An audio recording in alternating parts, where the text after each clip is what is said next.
Thanks, Scott, and good evening, everybody. Tonight, I'd like to just take a few minutes and talk about what we know as PAWS, a post-acute withdrawal syndrome. This has come up a little bit in some of the groups this week, and I thought it'd be relevant to touch base on that again. Post-acute withdrawal syndrome is something that we've kind of experienced for a long time, but we didn't really have a name for it until the 90s. And in the 90s, we started looking at what happens when an addict, these are drug addicts, first of all, goes through withdrawal. And we know that certain drugs have withdrawal, certain other drugs have less so, or different kinds of withdrawal. But after that physical withdrawal from those substances is completed, what happens? And we found that long after the actual detox is over, long after those drugs are out of your system, there are some persistent psychological and emotional factors that tend to carry on. And I'll go over what those are in a minute, but what is important to say here is that there are similar things that relate to sex and porn addiction.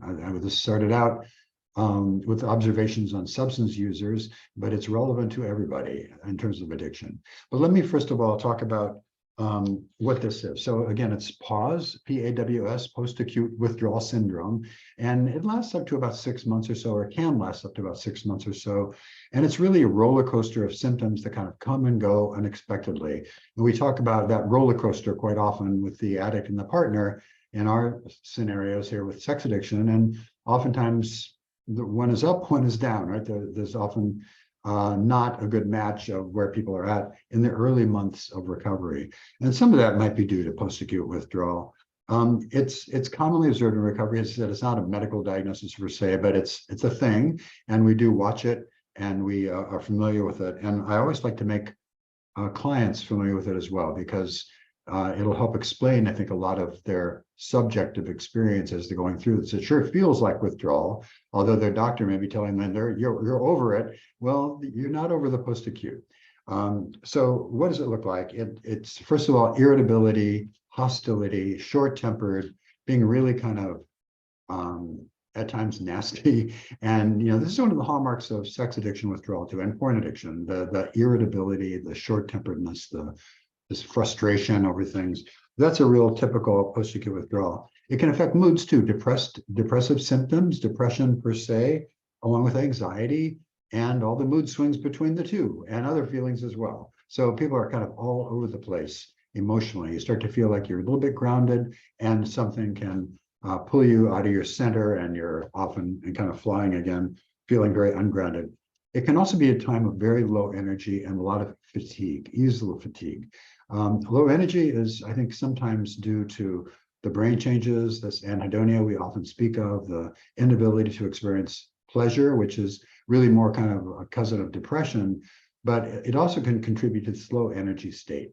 Our brain, we just don't have a lot of energy to pour into movement, to thinking, to processing. I think that really leads to some of the frustration, the short-temperedness, and also it can lead perhaps to the sleep disruptions, or the sleep disruptions, probably more correctly, cause the fatigue, because sleep disruption is a really common factor.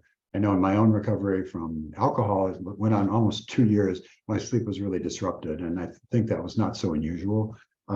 Sleep disruption is something that I think every recovering addict has to start to learn to live with for a while, because it happens. It's very, very common. But there's a couple other things too. We get a lower, what's called verbal memory, meaning our ability to think clearly, to express clearly, to have abstract thoughts that don't get kind of all muddled and confused, to be able to read a book. It's very much like ADHD in terms of lack of focus, lack of concentration, kind of a fuzziness in the brain, a fog that's very frustrating for people. And there's two other things too, a lack of libido. And this makes a lot of sense, because when we're looking at sex and porn addiction, we heighten that arousal state with kind of artificially, very artificially, with dopamine at these high levels that can't be replicated in nature, just in addiction. So we get kind of caught by that bright, shiny object. And so when we get sober, the association of high stimulation just isn't occurring anymore. And it's very hard to get aroused for a period of time. And so people have low libido, low arousal. And the other thing that can happen is just kind of our bodies are working through all kinds of stuff. So people may report just inexplicable chronic pain their elbow hurts for a week, or their knee, or their back, or their jaw, just kind of weird physical symptoms that aren't typical, and they kind of come and they go. They're very transient. So I always kind of, let's wait and see, unless something's really urgent medically, let's just see if this doesn't pass in a day or two, because things do move around like that. So that's the classic idea of post-acute withdrawal from a substance use perspective. So let me dig into this a little bit from porn and sex addiction. So first of all, there is porn withdrawal and sex addiction withdrawal. It's very similar to amphetamine withdrawal. Now, amphetamine technically doesn't have a physical detox. So oftentimes, if I'm trying to get somebody in the hospital for a detox and they need it desperately from, say, methamphetamine, it's not going to get approved, because technically there is no physical withdrawal, which isn't quite true. There's very subtle symptoms, but from their point of view, it doesn't need hospitalization. What does happen, though, is this irritability, the grumpiness, the mood swings. There can be, and this is, say, the first 48 hours after someone stops, a lot of this irritability, grumpiness, mood swings, headaches, anxiety, a lot of tension, stress, kind of free-flowing anxiety they can't quite pin down on any specific thing. Craving, cravings are going to come and go. We're with sex, porn, and amphetamine addictions, particularly because of the high levels of dopamine, there are triggers all over the universe that we live in, inside, outside, triggers for sex, triggers for drugs, just general triggers. And so a lot of early recovery is learning how to stabilize those. We've done all different talks on that topic per se. But my point here is that cravings are very common, and they come and go, and people really have to learn how to manage them and refine their center, that strong temptation. So from 1 to 3 weeks, we start to have those things. They may abate, they may or not. There's something, I've read in the literature about a 7-day craving for porn addicts, just kind of after a week or so of like kind of cold turkey. There's a real strong set of cravings that can pop up. But in my experience, those can pop up anytime. And people may think, God, I got away with that. I'm at 60 days or 90 days, and then it can hit too. So I guess, be vigilant about it. But the 1 to 3 weeks, you have some of the grumpiness, mood swings, but you also, this low energy can contribute to this kind of like zombie-like state. People are kind of in a fog, they're not thinking clearly. There's an inability to focus. People are feeling socially awkward. Remember, a lot of the drugs and the behaviors gave people confidence, gave them the cover they needed for different kinds of social interactions. And without that, suddenly we're aware of our anxiety or our concern about how we look or our bodies or other things as well. I'm not talking just even about sexual situations, but just social situations. So there's general awkwardness that happens. The low sex drive can persist, and that leads to this kind of mindset of loneliness and hopelessness in some cases. Will this ever get better? Is this what recovery looks like? And one of the main points I want to talk about today is no. In the beginning stages, that's not what full-blown recovery looks like. As you get some time under your belt, those things change very much.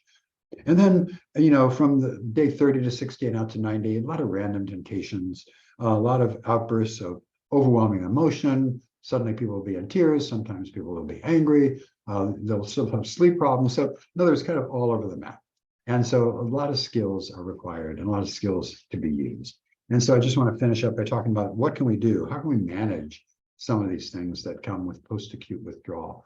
The first thing is we can educate ourselves about the symptoms. What is this thing? If you're going in with the mindset that you just have a rough ride for a couple of days and you're free and clear, that may not be the case. So really learn what to expect, because expectation can really help if we know what's coming. And if we know there's random body aches and pains, for example, we might not get totally freaked out by that if we just give it a day or so. So just patience and expectation. Celebrate every accomplishment. This is a period of frustration, of occasional hopelessness, of feeling really depressed. And so if, celebrate your days, your day count, celebrate your successfully moving past a trigger or a craving, celebrate, the victories that you have, because they're important. And they may not seem like such a big deal, but they are in the big scheme of things. So don't lose sight of that. That's where we almost always mention gratitude. Gratitude is another tool here to kind of help shift our moods from that kind of negative, foul viewpoint to one that's more positive and helpful. Find natural ways of sleep problems. And sleep is a huge issue for me. And my sponsor is still decades later talks about nobody ever died of lack of sleep. And boy, I wanted to do unpleasant things to him after the 18,000th time I've heard that, but it's true. And so I had to learn things like sleep hygiene, not keeping a cool bedroom, keeping it dark. When I got sober, there weren't really electronics like there are now, but not watching TV or looking at your iPhone or looking at blue light just for an hour or so before you go to bed. Just kind of calm down, soothe down, and don't eat, obviously, and keep your bedroom for sleep, basically, and not for eating and doing work on your laptop and all the stuff that we tend to do on our beds. So really, there's some things to do. If you really have problems, if it's really interfering with your functioning, you can speak to your doctor. There are a couple of different remedies that doctors can do that aren't necessarily narcotic. I think, though, as addicts, our first go-to is for some external source to fix this. And so I think that's that doesn't, you don't want that to be your first go-to, but things like trazodone, even Benadryl, is sometimes used for people. But again, that's really in extreme cases, and I wouldn't make that your first step to intervene. Patience, I mentioned that once before, but patience. We as intensity addicts tend to get very impatient. We don't tolerate frustration well. We don't tolerate open space. We don't tolerate boredom, relaxed time. We want kind of things to be busy and going and full of some kind of intensity. And so adapting to that may be trouble. So patience, learning how to sit still is a really good thing. Exercise. Exercise, healthy diet, all the self-care that tends to just go by the wayside when we're active in our addiction, that's really important. And that goes with the sleep, I mentioned already, eating well, eating healthy. It's really easy for sex and porn addicts to jump and do, I call whack-a-mole, to some other addiction. And food food and work are probably the two top places that people jump to. From sex and porn addiction, when they get sober, they jump to those things, start working way too much, start eating to soothe and numb. So be careful about playing a switching game with your addictions. Co-occurring disorders may emerge. So sobriety handles the addiction part. But if we have an underlying depression or an obsessive compulsive disorder or an anxiety disorder, those things are still going to be there. And they're still going to be showing up, and they may show up differently and more intensely than we were used to. So be prepared for that, because that stuff doesn't go away. It keeps going, and we have to learn how to manage that. And then finally, two things: managing impulse control. In early recovery, one of the things that happens in our brains is that the prefrontal cortex, this part right here, they call the executive of the brain, that kind of goes to sleep. And the executive we rely on to help us with impulse control, to help us remember, the last time I did this, it didn't work out so well, and to be realistic about bad outcomes, and to help us frame things in a more positive light, and not just stuck in that kind of gloomy place that we can get stuck in. Unfortunately, that part in every addiction, that frontal cortex kind of goes numb a little bit, and that takes a little bit to get time to get back on. So we need to outsource our impulse control and our accountability and all that to people, to the support system, the connections that we form that can help us deal with this stuff. Because I think in the beginning, we really, really don't have the ability to manage some of these pressure points, whether it's triggers, cravings, mood swings, all that, without the help of other people and the support of other people. So that's critical. It's just to really establish your connections, your support system right off the bat. So that's a really quick summary of post-acute withdrawal, but I hope it's helpful if you have these symptoms that seem mysterious and unwelcome. Thanks. Thank you, David. Welcome, everybody. We're obviously talking about post-acute withdrawal symptoms today for those of you who got here late. Type your questions into the Q&A feature, and we'll answer as many as we can. We've got one in there now, but I've got a couple of questions before we get to that. So you talked a little bit about the difference between substance withdrawal and sex and porn withdrawal. But are different substances, particularly at the acute stage, have different types of withdrawal? Can you talk a little bit about that? And then I have a follow-up. Yeah, for sure. So a couple classes of drugs have a physical withdrawal. Sometimes they're dangerous, sometimes they're less so. They're just uncomfortable. For example, opioid drugs, the heroin, for example, has a classically, infamous withdrawal that's really uncomfortable for the person experiencing it, but it's not necessarily fatal, which isn't much solace to the person going through it, but they're not going to die like they could from alcohol, which is a much more common drug, legal drug, but for an alcoholic to just stop can cause seizures and blood pressure issues and all kinds of serious stuff that needs attention. Benzodiazepines, the Xanaxes, Klonopins, that family also is a terrible withdrawal. And the problem with that is that people think they're using it too much, they just decide to stop. And the withdrawal doesn't kick in for about 3 weeks. And when it does kick in, it's in the form of seizures. And so people think I got away with it. They're not even thinking about it anymore 3 weeks down the road. And that's when it kicks in. So all these things, you have to, again, educate yourself about the classes of drugs and the monitoring. Amphetamines, as I mentioned, don't have that physical withdrawal like alcohol or opioids or Xanax, but they have a pretty severe emotional withdrawal. And they're the closest cousin, if you will, of the sex and porn addictions in terms of what the withdrawal looks like. Very different from some of the other substances. Like some of the really bad physical withdrawals do require medication management. Like alcoholics will often be put on Librium for a couple of weeks and kind of titrated down. But you don't recommend, it's certainly not as a first option for sex and porn addicts, any kind of medication management, either acute or post-acute. Yeah, I'm not a physician, right? I'm a sex therapist and therapist, but typically I don't think it's necessary. I don't think we see that. What often happens if any medication is considered, it's because other symptoms, maybe an underlying disorder that's now reappearing, like a bipolar, maybe somebody's getting manic or depressed, those kinds of things. But from the sex and porn addiction per se, it's not really necessary.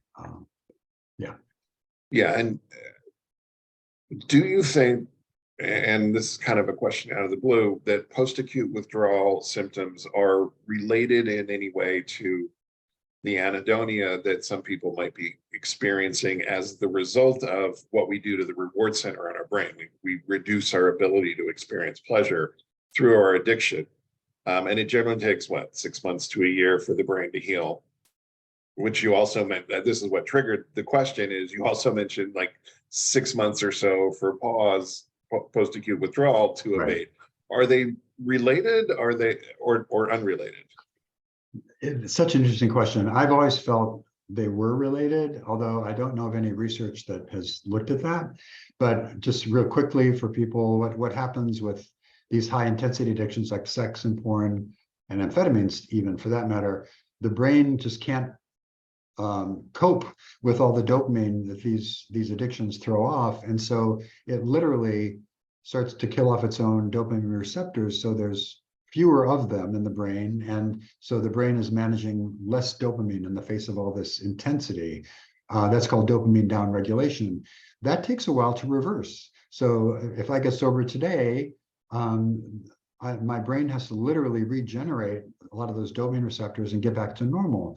That can take a period of months, typically around 6 months. And so, yeah, I think that now for meth users, it's longer. For younger porn addicts, it may be shorter, but the average is 3 to 6 months. And that's the same time frame as post-acute withdrawal. And we know what that does when we don't have that enough dopamine receptors in our brain. We have this anhedonia we speak of, that inability to experience pleasure. There's depression, there's mood swings, there's hopelessness. So a lot of the weird stuff that people experience, I think, is related to their brain still healing.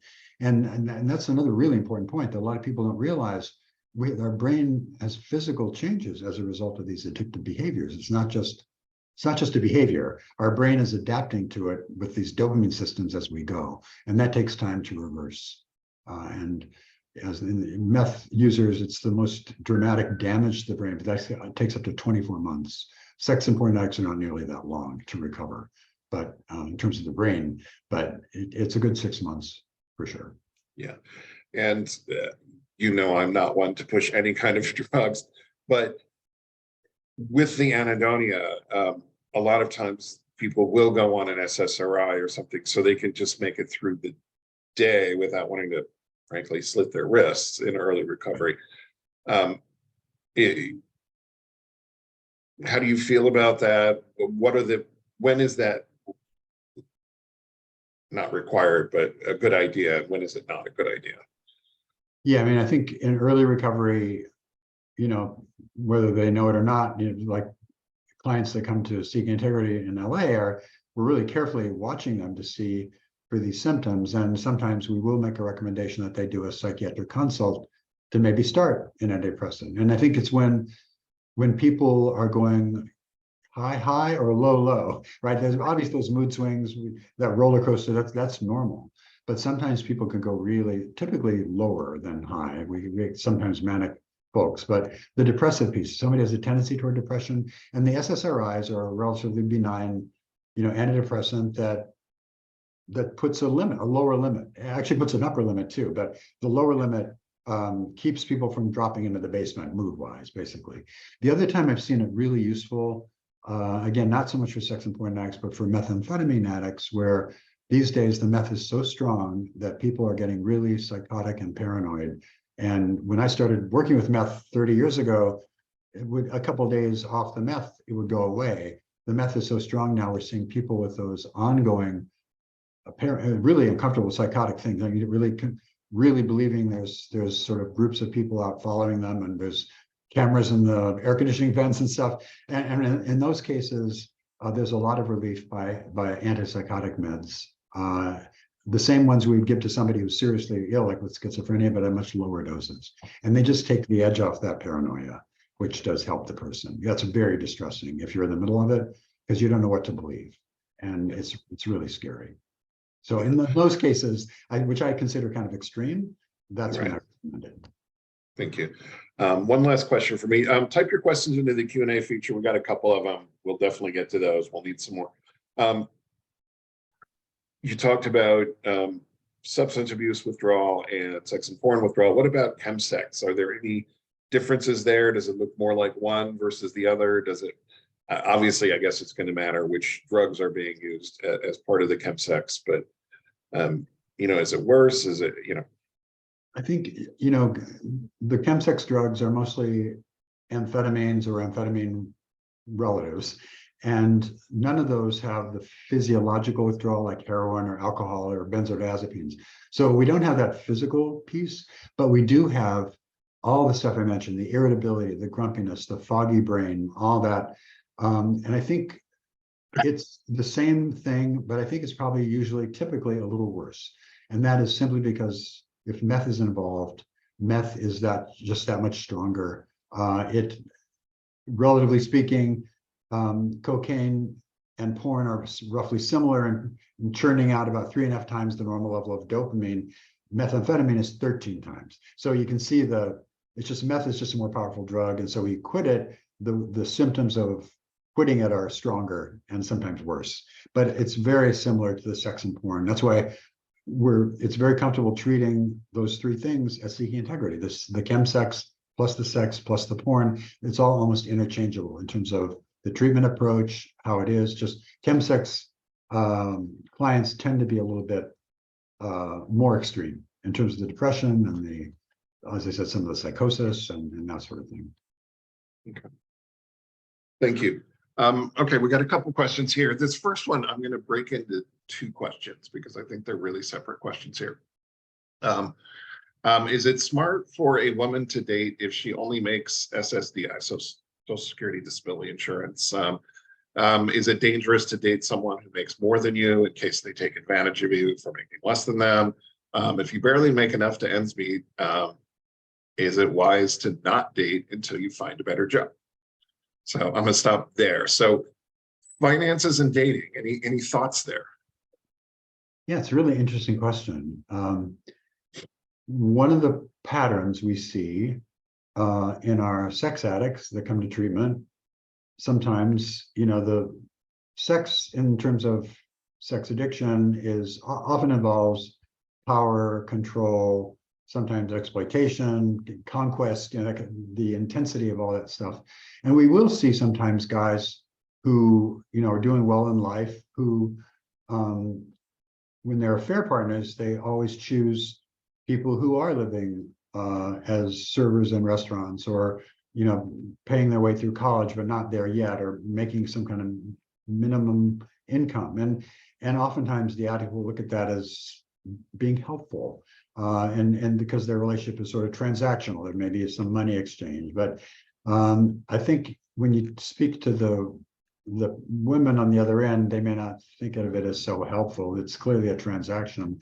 But I think that phenomenon is there. So the risk from the voice of the person writing this question, the risk is there in order to date someone, because oftentimes we do have these issues of power and control in the case. That said, I would hate to make any generalizations about finance and income. And I think, addiction is an equal opportunity affliction, and it affects everybody. I just would think people who have less of an income just want to be aware of that power dynamic that could be at play, and the possibility for just being taken advantage of in ways that aren't very pleasant. We see the same thing in chemsex, with usually older guys with money and younger people with bodies and no money, right? And there's a transaction there, and both sides often go in open-eyed, but the people who are giving their bodies in that transaction often feel pretty exploited and pretty used after a while. So I think it's a good question, and just want to keep your eyes open. That's all. Yeah, and I will add, just in a more general way, anytime anybody is dating, I think we recommend for sex addicts when they want to start dating that they create a dating plan. We call it the traffic signals dating plan, with red lights, yellow lights, green lights. Red lights are still in a relationship, or unemployed, or not self-sufficient, or still living with the ex, or yellow lights would be was often late with no warning, or doesn't seem to want to meet my friends or family, things like that, warning signs. And then green lights are, we have lots in common, treats me nicely, we take turns planning our date, it's an equal relationship. You'll need some, regardless of finances, everybody should have goals for dating. Like, I want to meet somebody and have a long-term relationship, or I just want to date casual. You need to know what you're looking for, and you need to recognize the red flags. If somebody starts lording money over you, it sounds like it's a real red flag for you. That would be reason to walk away. There are plenty of relationships where one person makes all the money, and both people are okay with that. And it's not a transaction. It's my job is to bring home the money. Your job is to keep the house and take care of the kids. That's the traditional, man, woman thing. But it doesn't always have to be that way. But it's not automatically bad that one person makes all the money or most of the money, or, but it can be used, it can be taken advantage of. And I think you're right, as David said, to be wary. So yeah. Yeah. Go ahead. Well, I know there's a second part to this question. I don't want to divert us too much, but I think a parallel that I see sometimes is age differences in a relationship too, where you have somebody who's older and somebody who's younger. And there's nothing inherently wrong with that. It just, I think you have to be aware that there may be some issues, not the least of which is often friends saying, wow, date somebody your own age. So there's complications, but I think a couple can make it work. Just like with the money variation in a relationship, you can make it work. It's just, it depends on the approach of the two people, for sure, in talking about it. Good communication, really essential. Yeah. Okay, the second half of this is, I've been all over the place emotionally for the last 9 years, the same way you described in anhedonia, from withdrawing from multiple addictions, food, sex, codependency, alcohol, and major mental illness. I feel sad I may never lead a normal life with a partner and a regular job. What are your thoughts there? Is it possible for somebody who has multiple addictions, and it sounds like they're being dealt with, but also a mental illness, is it possible to have a healthy relationship and a job? Or Yeah, of course. And I think it just depends on the person. Probably the first 20 years as a therapist, I worked mostly with gay men who were using amphetamines and sex, and also who were on disability from HIV. Back, guys back in the 90s that got sick and survived, and they told they quit their jobs. And I saw a lot of these guys struggling with, low income, multiple addictions, sometimes a lot of anxiety, depression, mental illness. And yeah, if they worked on themselves and kept those addictions, under control, they were using their recovery well. I saw a lot of those guys have very successful relationships. And so there's nothing predetermined about that.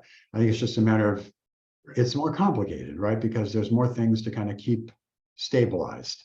And one of those things can pop up. But I think if you have good systems and good feelings about yourself and good self-care, absolutely. I've seen it done over and over again. Those don't have to be a reason not to have a fulfilling relationship. Yeah. And I think a lot of us, and I can speak for myself here, I really, and David, you've talked about the guys, your clients, I really felt like damaged goods. I really felt like, nobody was ever going to want to date me or even be friends with me, because even though I had my problems under control, I thought everybody was going to, and what I found is, other people were perfectly well interested in me. I wasn't always interested back, but people respected the fact that I was working on myself and trying to be better. And so, yeah, don't let your shame stop you from dating. And as I read this question, I feel shame and I identify with it. So yeah. Thank you. I like your ideas about gratitudes and small wins. Yes. All right, next one here. I still feel numb to feelings and intimacy. I have refrained from drugs and alcohol and porn. I'm going to your course in June. I wanted to ask, how long will this last? It's been about 3 years clean from drugs and alcohol and about 1 year from porn. I'm doing it 90-90. I'm getting back to meetings. So still feeling numb to feelings and intimacy. When does that break? Great question. I'm glad you're attending the course. We're doing the Healthy Intimacy Part 1 again in June, as you noted.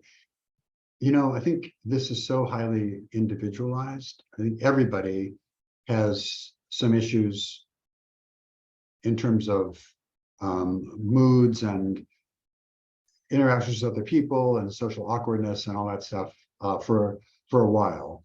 And when I was doing my book, the subtitle originally was going to be something like Reclaiming Healthy Sex and Intimacy. And I realized for most addicts, myself included, it's not about reclaiming, because we never had it, and so I think when we talk about healthy sex, healthy intimacy, those kind of people skills, those are new to most people. And so it's not like kind of waiting for them to reappear again, because in most cases, I don't think we never had them. So that said, the question of timing, how long does it take? So first of all, these are skills that I think that need to be learned. And one of the things I had observed over the years is that there's nowhere to learn those things, really. That's why we started this healthy intimacy skills, healthy sexuality skills for men in recovery, because where do you go for that? And so really breaking it down to building block stuff. So I'm really happy you're taking the course, because I think that is a really productive way to do it, because it's skills based and we talk about these things. That said, skills have to lay on top of us and how we view ourselves and our beliefs about ourselves. And when I see somebody who's going a while, and good for you for the periods of sobriety you're doing and the effort you're putting in, which is great. But I think sometimes people hit a wall with that in moving forward.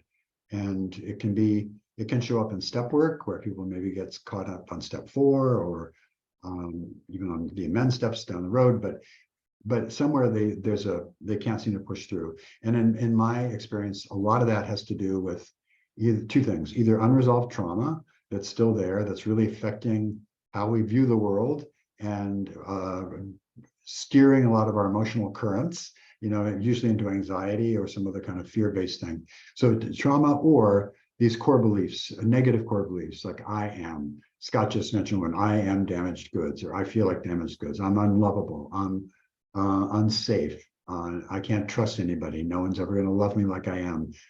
All those things that kind of lie underneath we've lived with them so long, we're not even aware they're there after a while. We're not conscious of them, but in many ways, they're like software, they're running the show. And so I think we really need to go in there and to the extent that we can, because they're deeply embedded at this point, but we can try to at least instill new positive beliefs about ourselves. And we talked about the little wins and the gratitude, and those are tools to help us do that, to change. Like, I'm not damaged goods. I am, and this is where affirmations are also very powerful. I'm a lovable human being, or all the affirmations that we sometimes run our clients through and more. So I think just changing that the deeper work, if you will, is what needs to be done. And I really believe if you work your program and you're sober and not just clean, not just checking boxes and having dry day counts or days without point, but really working the program and working on yourself, steps and all that, and therapy, I can't believe you won't make progress. I mean, to me, that's the formula, is working on myself, learning the skills, and then practicing. And doing that with a group of people that love me and support me around me. That's the formula right there. So I'm really glad you're taking the course, and I think you're going to see some good stuff from it. Yeah. Technical question here. How is the dopamine receptor recovery impacted by Wellbutrin? That's an antidepressant, and believe this is correct, that it's a dopamine reuptake inhibitor, but I could be wrong. Is it an SSRI or dopamine? Wellbutrin is not an SSRI. Okay, so it's dopamine. Yeah, and it's dopamine based. Great question. So a lot of meth users and well, that's the lore. Sex and porn addicts, I think, are less familiar with the dopamine sometimes, but a lot of meth users go for Wellbutrin thinking that's going to quickly restore the dopamine levels in my brain. And there is something to that, in that we found that a combination of naltrexone and dopamine help quell meth cravings, like they do other drugs as well. But the problem with just taking Wellbutrin is that the damage to the brain is not so much a deficiency in dopamine, it's a deficiency in how to distribute dopamine around the brain. And so it's the transport system in the brain that's messed up. And so you can have dopamine, but it's just not getting to the right places. And that's what takes the time. But in my experience, a lot of sex and porn addicts do well on dopamine. Wellbutrin, because of I think it is a dopamine-based drug. It's slightly activating. It has a stimulant effect, although it's not a stimulant. So yeah, but it's not as easy as just taking Wellbutrin to kind of correct it, because it's just more complicated. So in terms of the reward center of the brain healing, it's probably not going to speed it up or slow it down. No, and it's certainly not going to slow it down. Okay. If anything, though, it could help stabilize moods. I mean, in terms of, if there's a lot of depression, it could certainly do that, like antidepressants do. It's just not going to really remedy the dopamine downregulation thing that the brain went through when we're active in our addiction. That takes time. Time is the only thing we have for that. And then one last related question. Often, and this was my experience in early recovery, I did need to go on an SSRI, but an antidepressant.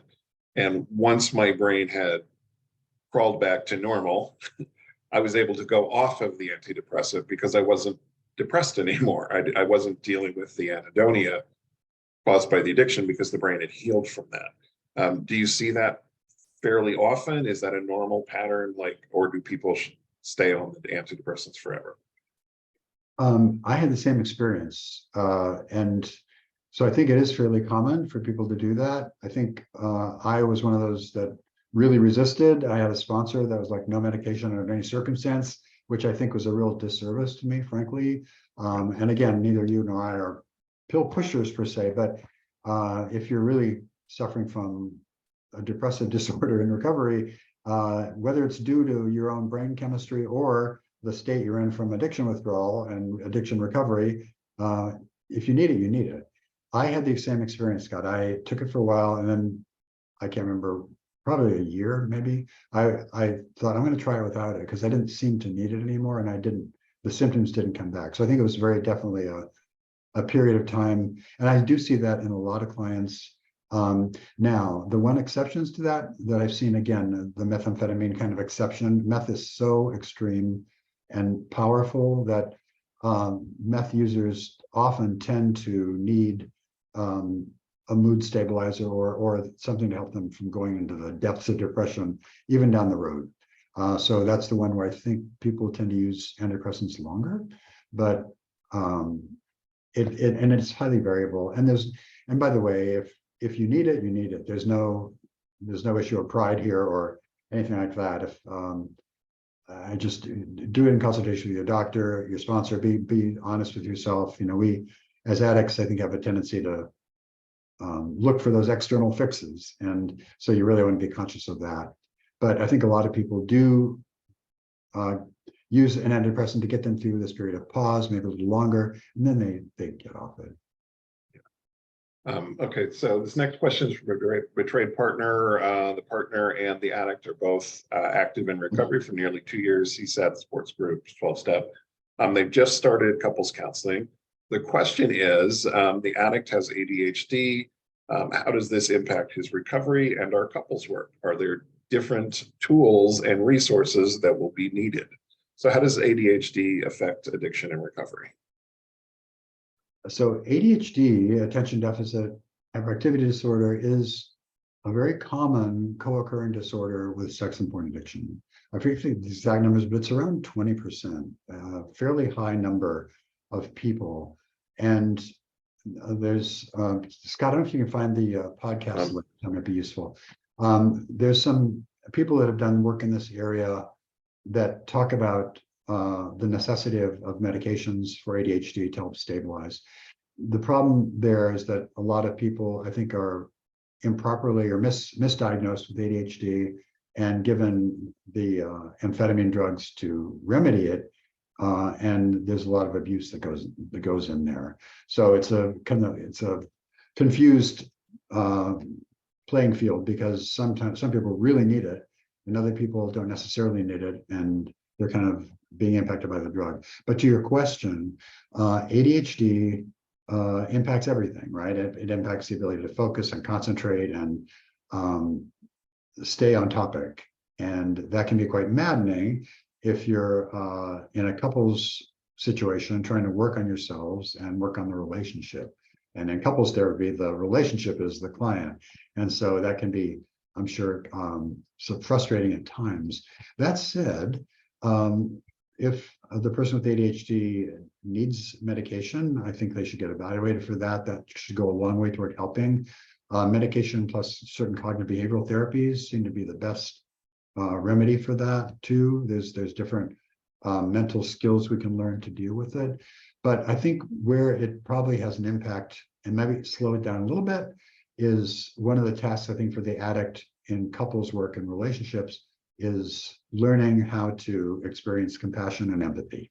That seems to be lacking in an awful lot of sex addicts per se. It's something that really is essential to heal the relationship. And sometimes ADHD can interfere with the kind of patience required to learn how to connect observations with internal feelings and so on. That's the basis of empathy and compassion. Now, DBT, dialectical behavioral therapy, which you've talked about before here, is really a skills-based set of interventions that can really be useful here for compassion and empathy. So bottom line, with ADHD in this situation, you may have to incorporate or pull in a few other tools that somebody else might not, but it's totally doable, and it just might take a little extra work and patience. But I don't see any reason for worry or any reason for this would impact your relationship. Honestly, the key, and I read it in your question, the key is you're both willing to show up and do the work, and not only in your recovery, but in the relationship. And I really kind of feel that from what you wrote and how you phrased the question. So that's the part that's the hardest, and you guys have that. So I think just managing your symptoms of ADHD and just trying to stay focused on the process, you'll be fine. Yeah. Quick follow-up that just popped in. He abused his ADHD stimulant meds, sadly all too common, and was drinking heavily, alcoholically. The meds also caused hypersexuality per his CSATs. Any additional thoughts there, David? Yeah, I mean, this is not uncommon, as Scott noted. People do abuse these meds commonly, and oftentimes just other drugs as well. You know, this person sounds like a classic addict, kind of pulling on different substances and behaviors.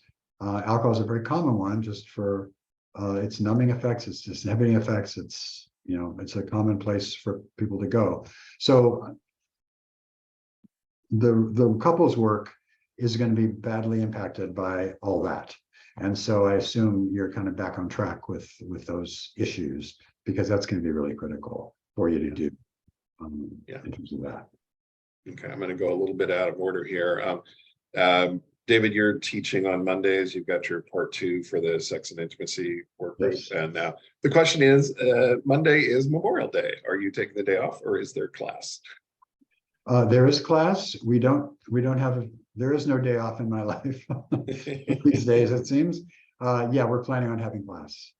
And if any of my part 2 porn addiction people are here, we will also be meeting on Monday night. So yeah, addiction doesn't take a day off. So no, like in the treatment, we done holidays at the program in Los Angeles, because people need it every day. I think we did serve turkey on Thanksgiving, maybe. We conceded to that, probably, yes. So, I didn't even think of that, and the group never brought it up, but I don't plan on taking the week off next Monday. Yeah, I think pretty much everything that's scheduled for Monday is happening on Monday. Okay, next one here, betrayed partner here. I find the live webinars very healing, and my sex addict, porn addict partner has agreed to watch a few specific ones together. But if something else comes up, he will often put that first, not referring to emergencies. These are things that can wait an hour. I find this behavior offensive and hurtful. How do I explain this to him in a way where he will hear me? And how do we navigate these situations? What an excellent question. It's a great question. And I think I understand your frustration with this, and hurtful too, because you see this as a tool to help your relationship. So that makes sense to me. I think the thing here is communication, and just talking about it. Let's see, I'm not sure where you guys are at in your recovery, but the communication skills are really critical. The check-in formats, whether it's Fanos or something else, are really useful. And I really recommend a daily check-in for couples. It doesn't have to be long and involved. Fanos, in fact, the original protocol is like 2 minutes or something, which I think is too short, frankly. But it's important to have daily contact. So on good days, you're talking to each other, and then on the bad days, it's easier to talk about the more problematic stuff. I think this is one of those situations where you need to express it. And one of the STEM phrases I think we like to use is, when you do X, it makes me feel Y. Okay, so when you walk away from a webinar or leave a webinar or don't see it, that for something that could be put off for an hour, it makes me feel hurt. It makes me feel angry. It makes me feel whatever it makes you feel. And I think that's just a clear way of saying it. And you're not, there's not any, notice the word you is not in there except just describing the behavior. But it's really, the focus of that question is about how it's making me feel. And you obviously have a right to your feelings and your feelings to express them. So that's what I would do. Now, is he going to be able to hear it? Hopefully so. The more, by the way, that's why I said the routine Fanos or any other check-ins on a daily basis are really important, because you get in the habit. It's like if I never call my sponsor until I'm a really bad day to make the call, you know, it's a little harder call to make than if I've been doing it all along. So, and I think actually the response would be telling, you know, if there's defensiveness or protest or anger, or, you know, that's also stuff to work with, basically, and like, what's going on here? And there's some resistance there. We do find, you know, couples, and every week we have questions talking about, you know, people either continuing to gaslight or lie about stupid things, or you know, be angry or blaming. Those are all kind of big red flags, that somebody's, for me at least, that somebody's recovery is wobbly, and they need to really fortify it or strengthen it as best they can. But I would just be really clear in a check-in format or a communication format, and express your feelings. This is not a huge unreasonable ask, right? This is something that is not only doing it for himself and for you as individuals, but for you as a couple, and that's important. And so I think that needs to be conveyed. Yeah, I mean, I kind of want to speak directly to the addicts here who are listening. And I get it, you know, we're resistant, but at some point we have to ask ourselves, what is the important thing here? Am I wanting to stay with my wife or husband and save the relationship? Or am I wanting to escape an hour that might be uncomfortable for me emotionally? Which one of these is more important? And, you know, unfortunately, a lot of times for addicts, the answer is, I really want to escape my emotional discomfort, and that feels more important. But in the long run, you know, it's just going to create more emotional discomfort. We kind of have to, at some point in our recovery, we have to buck up and sit there and be uncomfortable for an hour. Because these sessions can be very uncomfortable for addicts. We're challenging the way you've been living your life. We're challenging your thought process. We're challenging you to make significant changes in your life. And your betrayed partner is there for you, is along for the ride. She's still here. She still loves you, but she needs you to put forth some effort here, and to put forth some effort consistently. And to, you know, when you say you're going to do something, she needs you to do it. And if you're not, it's just an extension of the addiction. And that's what it feels like. It feels like you're still in your addiction, even when you're not. So, yeah, I mean, I often state that sort of thing much more strongly than I just did there. But David, do you have any thoughts on that? I mean, let's speak to the addict here. Yeah, no, I agree, because if we just boil down, what is addiction? Addiction is basically avoiding uncomfortable feelings, and we kind of push them ahead, we push them aside, we step into the bubble, kind of out of our lives into some fantasy world, and that's the way we've been living for a long time. And so to experience reality and in its all its forms can be uncomfortable, and emotional discomfort is something that I prized my efforts to escape emotional discomfort. I mean, that was the last thing I wanted to experience. But in recovery, as you say, Scott, exactly correct. We have to learn to experience that. It's just like we have to sit. We have to learn how to tolerate discomfort, and even boredom. Boredom can be terribly uncomfortable for a sex and porn addict, which is an intensity addiction. Just any kind of feelings that we have just learned not to want to feel, we have to start experiencing. And guess what? After a while, we do experience it. We learn that we can survive it. It passes. We can express it, and actually, we can replace it with a different feeling, usually a more positive one. So I think the problem, my belief that I could never experience anything and I had to avoid all that, just kept me really trapped in this belief that, you know, I couldn't deal with it if I did feel it. Guess what? We can learn how to manage feelings there and actually embrace them, which is probably hard for somebody in early recovery to believe. But yeah, we need feelings, and they're actually our guides. They're important sources of information. And to avoid it, which I think is really what's going on here, is it's not so much the importance of whatever the alternative activity is, it's not feeling. And I think that's important to look at. Yeah. And just kind of following this up, this actually goes back to the ADHD question. I forgot the second half of this. I find that my partner's words and actions still don't line up, which triggers my trauma of him not honoring commitments and lies and secrets. It's hard to tell how genuine he is versus manipulating and lying to me. So, I mean, this is kind of just what we were talking to. Addicts, your words and your actions need to match. If you say you're going to do this, this, and this for your recovery, you need to do it, and you need to genuinely do it, not just pay lip service. Because I mean, the questioner here, it's hard to tell how genuine he is versus manipulating and lying to me. And frankly, I get it. I mean, David, as a therapist, you're on the floor working with the guys in the treatment center. These are guys who are paying money to come to fly across the country or fly around the world sometimes to come to treatment. And it is, and I experience this, I know you must, sometimes it's difficult for us to tell if they're genuine versus manipulating and just trying to check boxes and control the situation.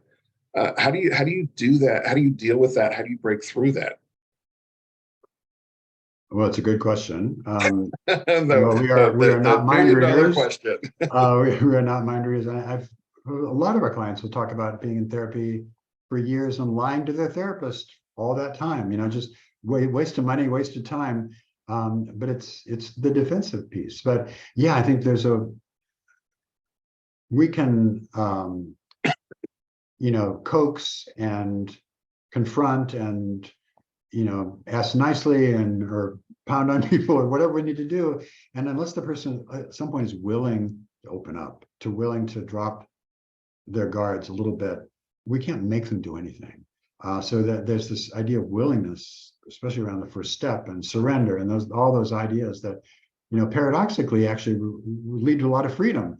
But when you're in that place and the person is really dug in, it's really hard. It's impossible, honestly, to tell. And so it's just a huge waste of time for everybody. And you can feel it, just like this writer can feel it. The other clients can feel it. It's like this person is not going deep to the level that I am, speaking as a client in the group.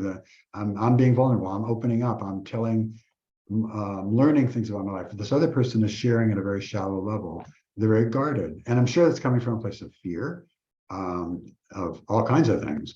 But boy, that's not doing anybody any good. So I guess, all the different ways I mentioned, from coaxing to, confronting, but ultimately, if the person isn't going to budge, they're not going to budge. And if, frankly, at that point, we have asked people to leave. It's just, you're wasting your time and our time, and a bed that somebody else who really wants to be here could be filling. So, at some point, it's just not working, but it's up to the person themselves. Yeah, and one of the great things about the group recovery setting, whether it's a residential rehab like we have, or an outpatient group therapy that's maybe really intensive, is the other clients will call it out. Right. The other clients will not put up with it, or they'll say, "I'm opening up. Why aren't you? What you're holding back? I feel cheated." And sometimes, at least in my experience, that is more effective than a betrayed partner or even a therapist saying that. Do you find that to sometimes be the case? Absolutely. In fact, I kind of joke sometimes that we have a really brilliant staff at Seek Integrity, really Amazing. world-class people. But honestly, as good as we are, I think oftentimes the magic potion in the sauce here is the other guys. It's the peers who can really confront and be real and are much more relatable than we as therapists. So yeah, absolutely. It's hugely important. Okay. Let's take one more real quick. Porn and sex addict here. Will EMDR help me if I do not have specific trauma in my past? Do we have to recall a specific trauma during therapy? How does it work? Interesting question. Yeah. So I don't have too much. Don't know if We got like explain how it works. It works. What it does, what EMDR can do, is reinforce new thoughts as well. And so it's often meant to kind of pull together old memory patterns and obviously resolve those. But once that happens, EMDR can be used to, they call it in the language, to install new beliefs about yourself, install new ways of thinking, and it kind of just reinforces it and cements it in, if you will. And so, yeah, it's very productive. It's mostly used for trauma. I think that kind of installation of positive ideas usually happens at the end of trauma work, but I've used it on occasion, little bits and pieces for that effect, just to calm somebody down or to help them feel better about something in the moment. That is interesting. We need to revisit that at some point, because that's completely new information to me, and I suspect it is to a lot of people. Yeah. So maybe we can pull that one back next week or something. Right. Thank you, everybody. We're out of time. Thank you, David, as always, for being here and sharing your time and expertise. Thank you for the great questions. Anything you want to say to take us out, David? No, just remember pause, folks, because it's not on our minds typically, and it can be it describes what a lot of people are feeling that they don't have words for. And there it is, pause. Okay, thank you, everybody. We'll see you next week. Thanks, Scott. Take care.